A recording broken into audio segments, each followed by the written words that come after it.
This is a 2026 Seat Ibiza, this one being the FR Sport model, which you can see has had a bit of a facelift. Now, these originally came out in around 2018 and then had a mid-cycle refresh in 2021, and now a new facelift with no word of a completely new model coming. I actually still think that this is one of the best small cars that you can buy, but with rising costs, other cars coming in and undercutting it with newer tech, is this still something that you should be looking at buying in 2026? That's what I'm here to find out today, so please join me on a full tour of the car. I'm going to get it out on the road and see what you think. It handles great, looks great, and is a real staple on UK roads. But obviously with this standard engine, there's no hybrid, there's no mild hybrid option, which a lot of competitors are now offering even in their most basic cars. So is it still worth looking at one of these? Let's find out.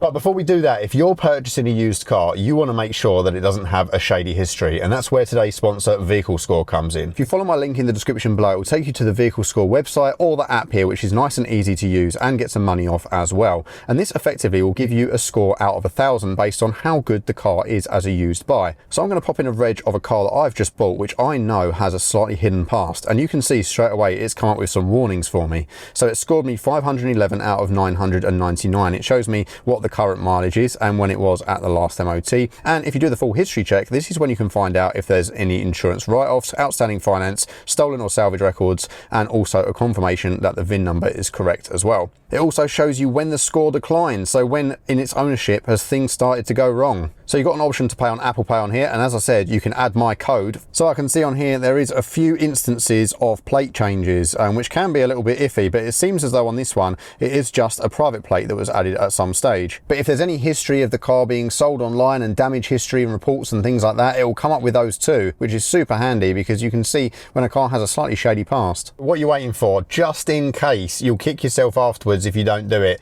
just head to the website, use my code for 10% off and get that vehicle check done with Vehicle Score.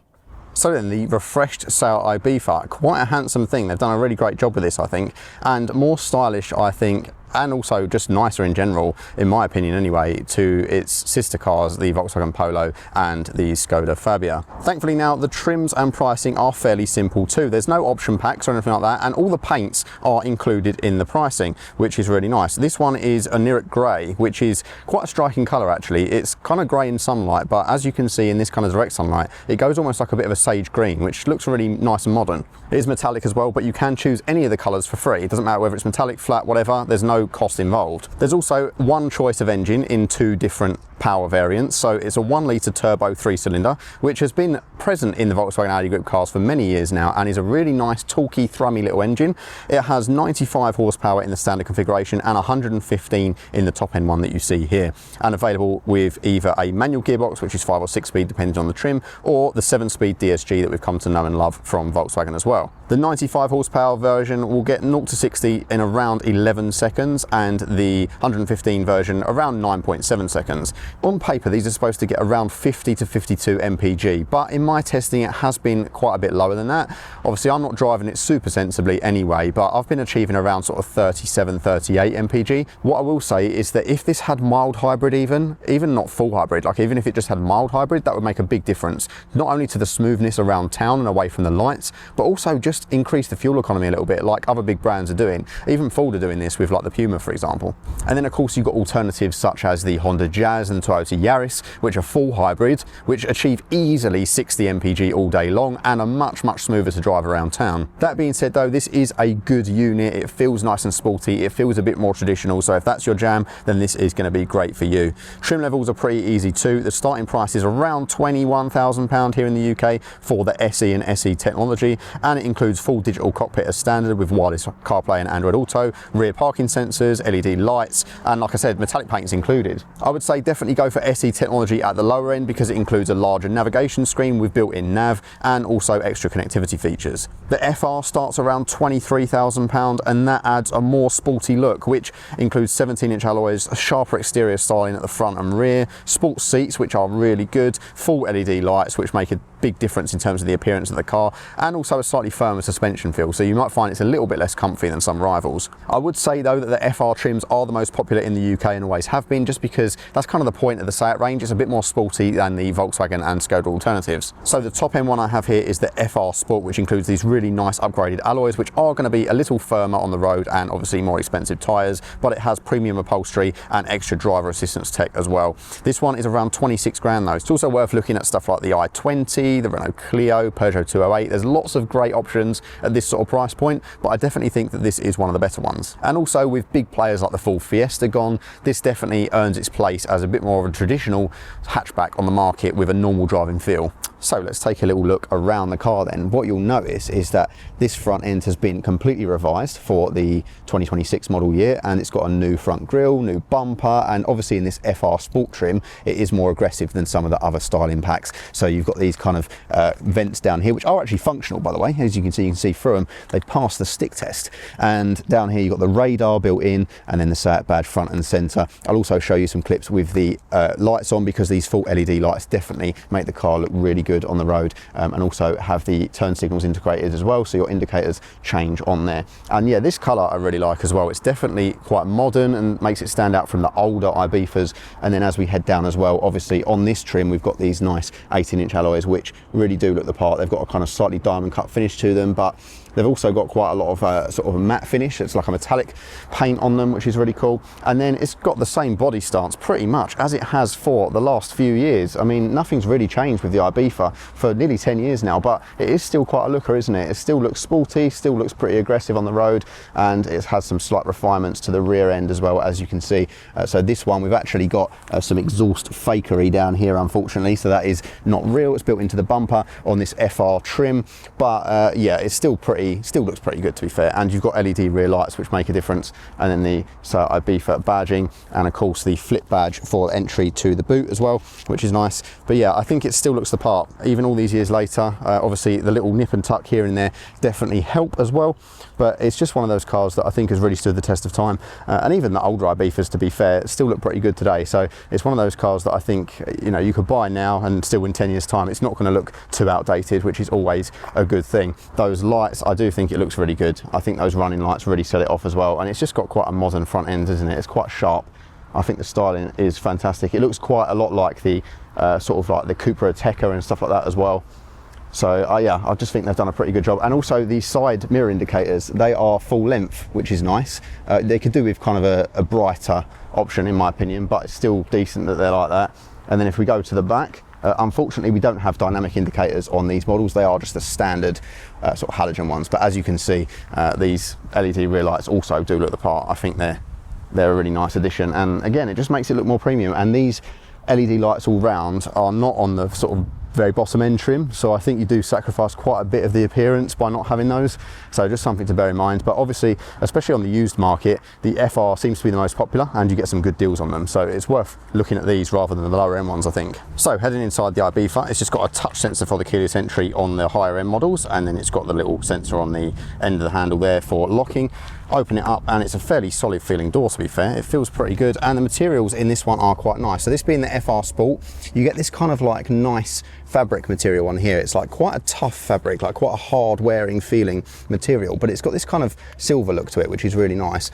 And then you've also got some nice trim that runs along there. It's all plastic, but it does just look the part, and there's some nice angular design. There's also a slightly padded area for your elbow here, which is good, and of course your classic Volkswagen Audi Group switchgear. Even up here, to be fair, this is scratchy plastic, but it doesn't feel terrible. It doesn't have like a nasty rattle or knock to it. And the same for down the bottom. Again, scratchy plastic as you would expect in this price class of car. But what is good is, even as it's a smaller car, you can see I've got space for a full bottle, and it's got a little kind of section for it to sit on in there. And then there's also space in there for other items. So that's quite a generous door pocket for a car this size. And as we head in, you can see the theme pretty much continues. I do really think that this fabric is nice in the FR Sport trims. You can see it continues onto these sport seats, and I really, really like these seats. They look quite large in this car because it's quite small, but they've got a nice amount of side bolstering, they've got a nice amount of support, and even though there's not much adjustment, they're just the right level of squishy and supportive. And this fabric is really kind of like firm and hard wearing, but also plush. It's just got a really nice build to it, and it just has that nice Volkswagen new car feel. So I think these are going to really hold up well, I think, in terms of durability. And yes, they've got manual adjustment for pump, so up and down, slide forward and back, and there's no kind of lumbar adjustment in that, but they're nice and supportive, and I think a bit better than the seats in the standard car. But they're definitely better than the seats in rival cars such as the Toyotas and that kind of thing. As we head inside, I'll close the door, and it'll probably look quite familiar in here to you.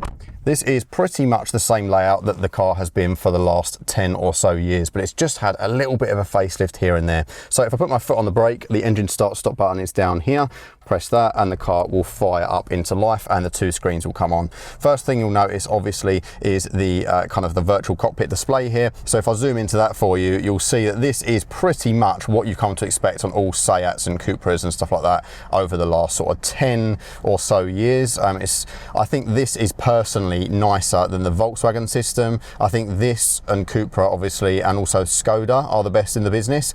Mercedes also do a great system, but I think this is one of the best genuinely. There's so many controls for it. So on the steering wheel here, you can see this one here will go between your different views. You can then navigate it using this wheel and then change view completely with this button here. So if I press that, it will actually change the view to like a full map view, and you can customize it quite significantly. Obviously this one fills out more of the screen, so you've got your dials on the left and right. You've got a more traditional dial layout, and then you can go across to different things in the middle, so you can have a look at like your CarPlay, what's playing, all of your vehicle information, and obviously this will do all of your different warnings, consumption, MPG, all that kind of stuff, trip information. This is your radar one. You can have the maps. There's all sorts of different things that you can do. Seat do one of the best jobs in the business, as well as Cupra, Skoda, and Volkswagen to some extent, but I think the Volkswagen graphics look a bit jank compared to this. So yeah, that's just my opinion, but yeah, really nice system and still holds up well sort of 10 years later. And then this one here, as you can see, we've got wireless Apple CarPlay active on here, but I can go out of that into the main infotainment. There's a few shortcut buttons down the side which are capacitive touch, but it's nice that they exist. And there's not much to do on this screen really. Like, you've got a few basic settings for the car and for mobile devices and things like that. But in general, there's not an awful lot of stuff to do. There's just a few bits in there around your kind of your vehicle information, your sound, like EQ. The sound system in this isn't the best, to be honest. I would prefer something a little bit better. You used to be able to get an optional sound system on the older cars. You can't seem to get it anymore, unfortunately, which is a shame, but there is still some EQ to be played around with if you want to do that. So that's nice to have, obviously. But yeah, pretty basic system. But what is nice is that if you want to turn off all the bings and bongs that are compulsory, there is now a section for that on the steering wheel here. So this button here will take you straight to a shortcut screen here, which then you can scroll down and you can turn off your speed warnings immediately. So it's literally just one button. Once you're in here, turn that off, and then that's all good to go. So that is pretty good, isn't it, to be able to have that literally on the steering wheel like that. The buttons on the steering wheel are kind of like rubber dome. They're not clicky and nice, but they all feel solid, firm. There's no rattling. The quality is nice, and I just think the leather they use and the perforations and stuff, it's just much nicer quality than on a lot of rival cars, especially kind of Toyota and Renault and stuff like that. On your right hand side, you have your standard switch gear for your lights, like in most other Volkswagens, and you have these kind of rotary vents, which they don't actually turn like you'd expect. You kind of expect them to be on a ball mechanism. They're not. They just kind of go up, down, left and right like that. But there is also ambient lighting in here and in the doors at night in this model, so that makes a nice difference. I think it really sets it off a little bit. Standard vents in the middle with your hazard switch, and then over there, same again. So you've got a nice kind of almost metallic finish section here. Glove box as well, pretty much full size, and you've got a little cubby in there. This is where a CD changer would normally live. But yeah, it's pretty straightforward and basic, and it's not got any soft close, but it does the trick. And then up here is a kind of a nice material. This, I don't know what it is. It feels like a kind of a squishy rubber. It does have some give to it, and it feels quite hard wearing, but it just adds a bit of texture. It's also not reflective at all, so you don't get any nasty reflections or glare on the windscreen, which I think is really important. Mirrors are also nice and sharp and large. They don't, unfortunately, though, have blind spot monitoring, which is a shame at this price. And when I put it into reverse, this particular car does have reverse cam, but it is quite basic, as you can see, quite low quality. There's no top-down cam or anything like that, but it does have parking sensors. Down here we do have some physical climate controls. Woohoo! So that's always a great addition. I love that. It's got an auto, it's got an off, sync and all that. This is dual zone. It's got heated seats in this higher end model. That's really nice. It works really well, and the controls feel really high quality actually for this class of car. You've got a little wireless phone charger tray down here and 2 USB-Cs, always nice. Engine start stop, a traditional gear lever, which again feels nice and chunky quality. You've got reverse, neutral, drive and sport, and then also you've got, if you go across, a sequential up and down mode, but it is the wrong way around. It's not inverted unfortunately, but let's not get bogged down with that, because don't worry, there are paddles on the steering wheel, and they are the kind of plastic nasty Volkswagen ones that you've been seeing for forever and a day, but they work and they're responsive and it's nice to have, so I'm fine with that. And then you've got a manual handbrake, which some people will really be a fan of, which is nice. 2 cup holders down here, which I guess are pretty good because they're out of the way. The armrest's a bit of a weird one, like it's okay, but it's got like the height and the tilt, but it doesn't seem to lock anywhere. Yeah, it's a bit awkward, but I'm glad that it's there, and obviously there's a little bit more storage in there as well. Nothing crazy, but it's quite a deep well. And then up top on this FR model, you've got a black headliner for kind of a sporty aesthetic. You've got a nice little mirror here, no illumination though, and then on here you've got standard lights, but they are kind of pretty old school. And then you've also got a fairly decent view out the back. There is quite a large C-pillar, but I don't really think it's that much of an issue. It's quite a short wheelbase car, and the side mirrors are pretty good, so no real complaints there.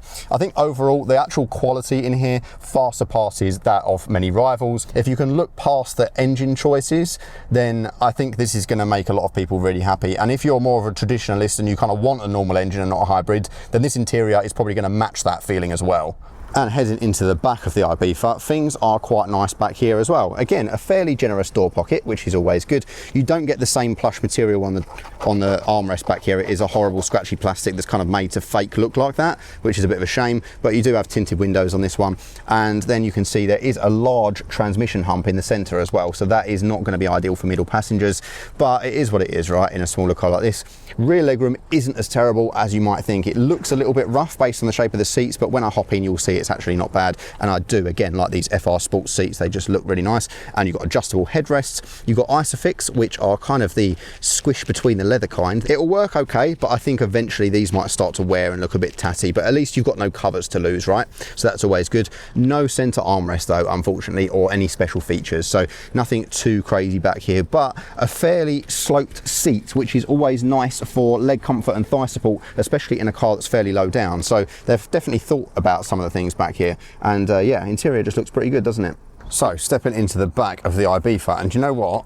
Not actually bad at all. This is in my driving position at 6 foot, and granted, I've got the chair up quite high because I quite like a high driving position in this car, but I still just about have enough room to fit back here, as you can see. The actual thigh support isn't too bad either. The sort of angle of the seat is pretty good.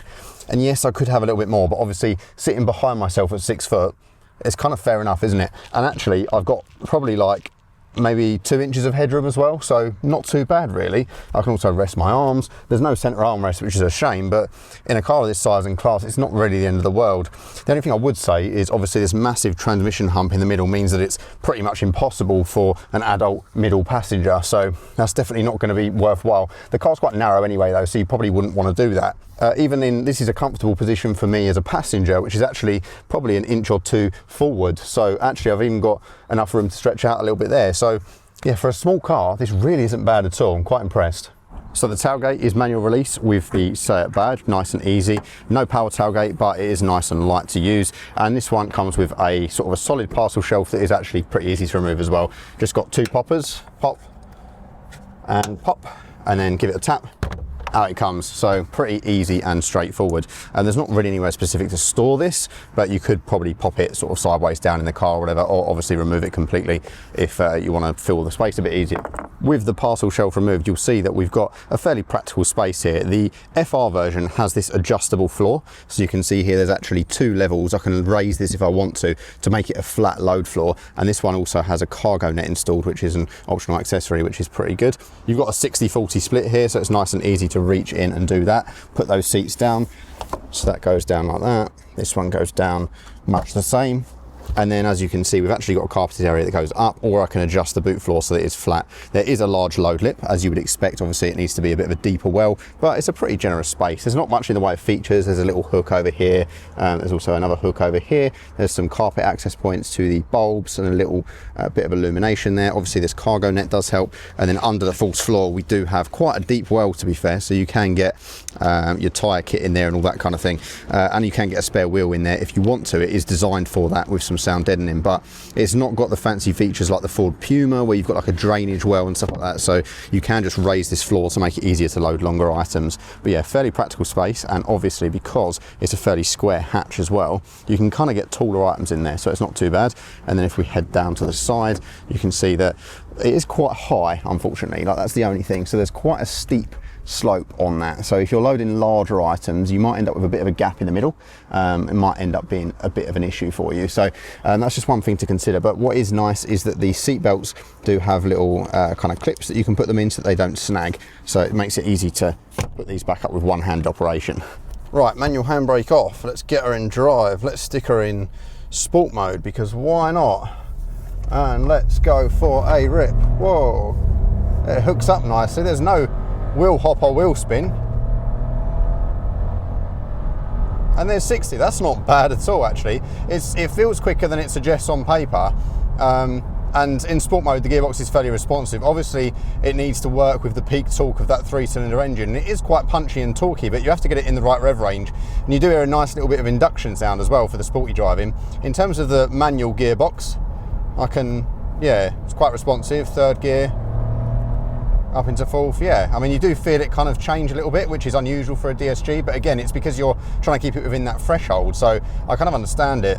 Right, let's put it into normal mode. So you've also got an eco mode, and the eco mode will put the gearbox into the E setting, and what that does basically is enables it to coast when it's going along. So if you release the accelerator, it will almost drop the revs to idle, which can save a little bit of fuel, and if you get used to it, it can be quite a nice way of doing so. The sport mode really doesn't do much firming anything up. There's no like dynamic chassis control or anything like that. It's more just to increase the throttle response and put it into the sport gearbox mode at the touch of a button. So yeah, I mean, there's not a massive amount of difference between them, but they do the trick. And just cruising along, it is quite a firm ride. Obviously this FR one does have the sportier suspension. Also the FR models do get rear disc brakes, whereas the entry-level model only has rear drums, and that does make a big difference. The brakes on this one, super responsive, which I'll demonstrate when we get out onto some country roads. But for now, I'm just kind of poodling along at about 40 mile an hour. And things aren't too intrusive, right? You've still got the kind of traffic sign recognition, and obviously you can turn off the bongs nice and easily. You've also still got like the lane keep assist. It will tug you and vibrate the wheel if it thinks you're going over the lane and so on. So all the assist features are kind of there, but they're not too intrusive. They're much better than they used to be. The earlier iterations of these on the Seat cars used to be super annoying and intrusive, and it used to try and crash you into parked traffic and stuff all the time, and this is way better, and so is the infotainment. It's all just a lot smoother than it was.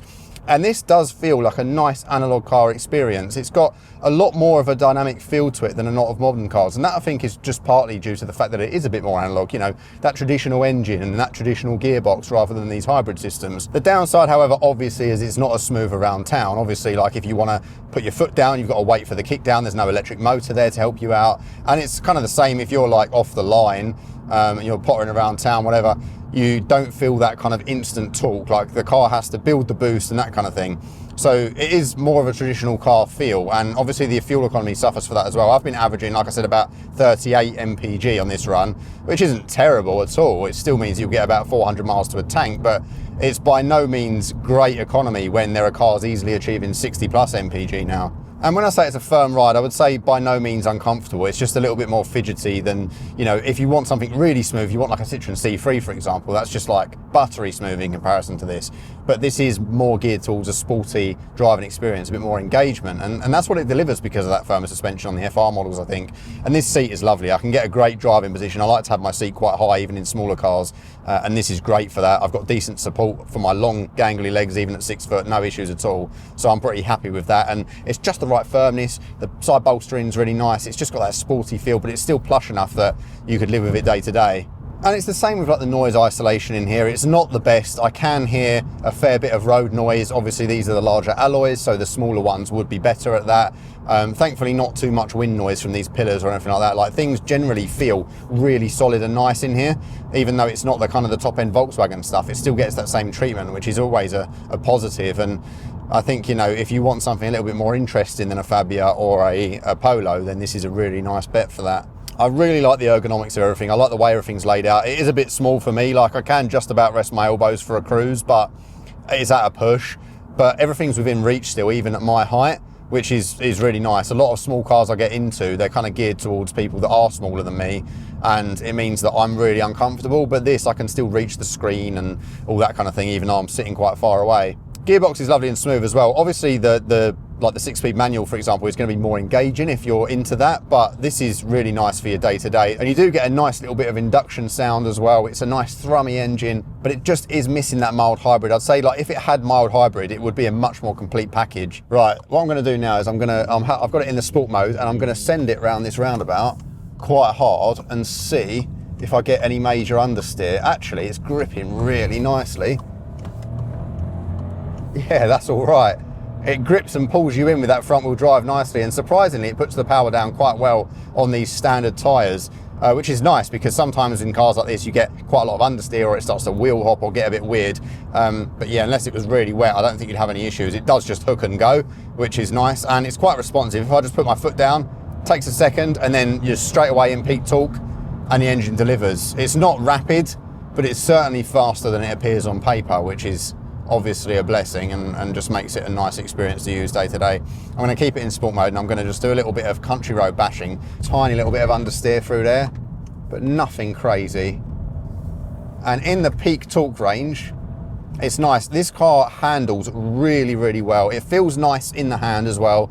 There's not an awful lot of texture through the steering wheel, is one thing I will say. It's one criticism I always make of Volkswagen Audi Group cars, a very common one. There's not usually much feel of the road texture through the steering wheel. It doesn't give you much feedback, but what it does do is become really direct when you put it in a situation like this, which is nice, because there are definitely a lot of cars out there in this sort of price range, also in this class, that just feel a little bit numb and sloppy, and there's more body roll and stuff like this. This doesn't feel like this. This is quite flat, quite responsive, and quite agile. I can kind of just chuck it in and it feels like it responds really quickly to me, which is nice. It's not sports car quick, but it's definitely a lot less sloppy than other small hatchbacks, which is obviously a blessing. And that's probably not going to matter to a lot of people, right? But if you're looking at this car anyway, if you're watching this review, you're probably thinking that you want something a little bit sportier anyway, because that's what this is. It's an alternative. It's not kind of your main choice in this category, but you might choose this because it's just a little bit more interesting than the other cars and so on. And that's exactly what I'm experiencing here. Can feel a little bit strained under load, that engine, but you know, you really have to push it to feel that. And I'm now on quite a rough road, and this is when the suspension is starting to show its downside of that firmness, because I'm feeling quite a lot of rumble underneath me from little potholes and little kind of deviations in the road. But what that does mean is that I can feel exactly what the car's doing. And these brakes, yeah, in this FR model with these discs, whoo, are they responsive? Maybe a little bit too sensitive, but you soon get used to it. It's nothing to be alarmed about. If anything, it does make it feel more sporty. Like, look at that.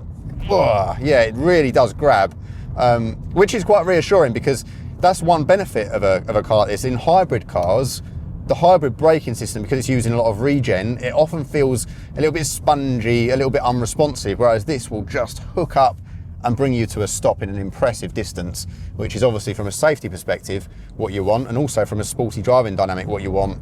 So that is a bonus too. Just feels tight. That's the way I describe it. I'd describe it as tight. So anyway, back to pottering around in town, and this car isn't going to have the same sort of crazy warranty and after-sales service as some of your Japanese car rivals, and it's not going to be as economical as those either. Even like stuff like your Ford Pumas and, you know, Renault Clios with mild hybrid and stuff like that. Renault Clio has a full hybrid option now. There's lots of alternatives out there, and also the Chinese brand cars that are coming in, like, you know, Jaku, Moda, Chery. You can get much larger cars for much less money that have full hybrid systems as well. So unless you're looking specifically at this sort of category of car, those might be worth a look as well. It's nice and maneuverable as well. The steering's nice and light around town. It's going to be super ideal if you're just pottering around day to day. But I just think it would be such a better car if there was either a full hybrid option or a mild hybrid option. And obviously Volkswagen is now working to bring full hybrid to the Golf and the T-Roc, so hopefully that tech will start filtering down soon. But I think they're just still a long way off competition such as the Honda Jazz and the Toyota Yaris when it comes to that smooth day-to-day experience and that really excellent fuel economy. But this is nicer to drive if you're into driving, you know? So yeah, I think if you want something a little bit more sporty, that's quite cheap to insure and run still, or if you're just not ready to step into the kind of hybrid and tech world, this still offers all the modern amenities you might need, but in a more sort of traditional car experience, and quite a nice and fun one at that. So there we go guys, the Seat Ibiza. Even though it is getting a bit long in the tooth, I still think it is a great option in this category. Thank you so much to Seat for lending me the car, and thank you guys for watching. I really do appreciate it. All the likes, comments, subscriptions, it all goes such a long way. And if you're looking for any reviews of the rival cars, there are plenty on the channel to look at as well. And don't forget my affiliate links if you're looking to purchase. Thank you guys so much for watching. I'll see you in the next one. Bye bye.